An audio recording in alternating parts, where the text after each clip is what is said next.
یہ کہتے ہیں نہیں غوث پاک کا دھوبی تھا، اور اس نے کہا مجھے کچھ پتا نہیں، مجھے کچھ پتا نہیں، میں غوث پاک کا دھوبی ہوں۔ اللہ کے بندوں، بخاری میں تو لکھا ہوا ہے جو یہ کہتا ہے نا مجھے کچھ پتا نہیں، مجھے کچھ پتا نہیں، اسے فرشتے گرز مارتے ہیں، تو غوث پاک کا دھوبی تو مر گیا، سیدھی سی بات ہے۔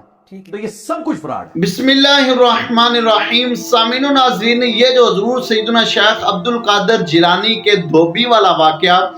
بیان کیا جاتا ہے، اس واقعے کا اہل سنت و جماعت کتنا دفاع کرتے ہیں، اس واقعے کی حقیقت کیا ہے، انشاءاللہ آج اسی واقعے کو ہم ایکسپوز کر کے آپ کے سامنے رکھیں گے۔ مرزا جیلمی اور اس کے جتنے بھی فالورز ہیں یا دیگر مکتبہ فکر کے جو لوگ ہیں، اس واقعوں کو لے کر اہل سنت و جماعت پر چسپا کر اولیاء اللہ کی بغض کی آڑ سے وہ اہل سنت و جماعت کو بت پرستی اور شخصیت پرستی والی جماعت قرار دیتے ہیں۔ لیکن حقیقت کیا ہے، اس واقعے کو بیان کیوں کیا جاتا ہے؟ سب سے پہلے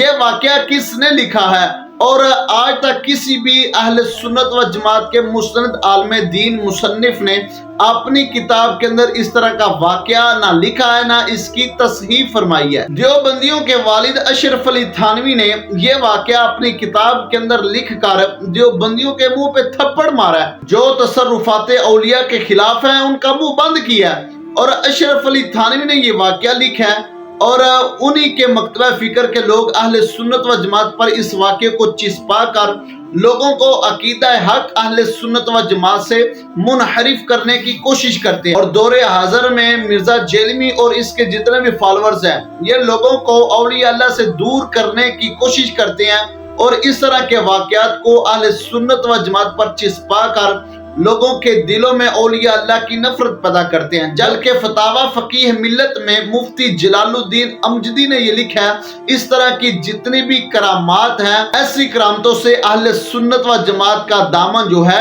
یہ پاک ہے، یہ جماعت جو ہے اس طرح کی کرامتوں سے بری و ذمہ ہے۔ اور میں نے اپنی پچھلی ویڈیو میں بھی یہ بتایا تھا کہ کرامت کی دو قسمیں ہیں، ایک ہے محسوس ظاہریہ اور دوسری ہے معقول معنویہ، اور ایسی کرامت جو قرآن و حدیث سے ٹکراتی ہو، ہم اس کرامت کو پس پشت ڈال کر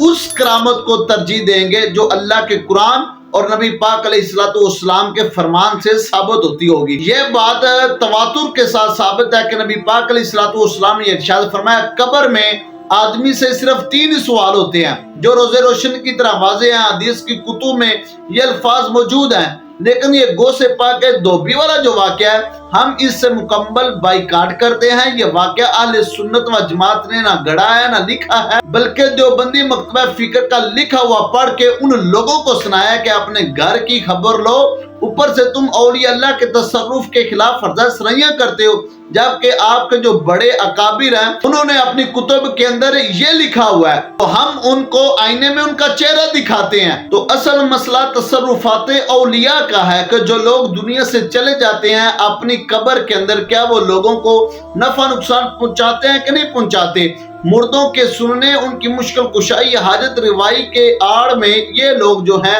ان مسئلوں کا رد کرتے ہیں، جبکہ یہ ان کا اپنا ذاتی خیال ہے جو قرآن و حدیث سے بالکل خلاف ہے۔ اگر حضرت بلال بن حارث المزنی نبی پاک علیہ السلام کے مزار اقدس پر جائیں اور حضرت فاروق اعظم بھیجیں، یہ مسلم شریف کی حدیث پاک ہے، تو ان کی مشکل کشائی ہو جاتی ہے۔ تو انبیاء اگر اپنی قبور کے اندر رہ کر لوگوں کی مشکل کشائی کر سکتے ہیں، بلکہ معراج کی رات وَإِذْ أَخَذَ اللَّهُ مِيثَاقَ النَّبِيِّينَ لَمَا آتَيْتُكُمْ کا وعدہ پورا کرنے کے لیے سارے انبیاء اکرام اپنی قبور سے مسجد حرام میں نبی پاک علیہ السلام کی اقتداء میں نماز ادا کر کے آپ نے یہ بتا دیا کہ جو انبیاء اولیاء ہوتے ہیں وہ اپنی قبور کے اندر زندہ ہوتے ہیں، وہ زندہ ہوتے ہیں اور لوگوں کی مشکل کشائی بھی کرتے ہیں، حاجت روائی بھی کرتے ہیں۔ تو تصرفات اولیاء کے اوپر ہم انشاءاللہ ایک ویڈیو بنائیں گے جو آپ کے ساتھ شیئر کریں گے، لیکن اس ویڈیو کے اندر جو کرامت حضور سیدنا شیخ عبد القادر جیلانی کے دھوبی والے واقعے کی کرامت بیان کی، یہ کرامت قرآن و حدیث سے بالکل خلاف ہے، اور اس کا حضور سیدنا شیخ عبد القادر جیلانی کی طرف منسوب کرنا یہ ایک جھوٹ ہے۔ یقیناً یہ اولیاء اللہ پر ایک حرزہ سرائی ہے اور ان پر ایک بہتان ہے۔ تو لہٰذا اس طرح کے جتنے بھی واقعات ہیں ان کو گڑھ کر اہل سنت و جماعت کے جو اولیاء اکرام ہیں ان کی طرف منسوب کرنا یہ ایک مکاری اور ہوشیاری ہے، اور اہل باطل کا ہمیشہ یہ طریقہ کار رہا ہے کہ جتنی بھی وہ اس طرح کی خرافات ہیں وہ اپنے دوسرے مسالک پر چسپا کر اپنا دامن جو ہے وہ لوگوں کے سامنے پاک اور صاف پیش کرنے کی کوشش کرتے ہیں، لیکن حقیقت میں اہل سنت و جماعت کے کسی بھی عالم دین نے یہ واقعہ نہ اپنی کتاب کے اندر درج کیا ہے، نہ اس کی تصحیح فرمائی ہے، اور جن حضرات نے اس کو بیان کیا ہے وہ صرف دیوبندیوں کو ان کا اپنا ہی چہرہ آئینے میں دکھانے کے لیے یہ واقعہ بیان کیا گیا ہے۔ اللہ تعالیٰ عقیدہ حق اہل سنت و جماعت کا تعصب ہو قیامت پرچم ہمیشہ بلند فرمائے اور سبھی کو اسی پرچم کا سایہ نصیب فرمائے۔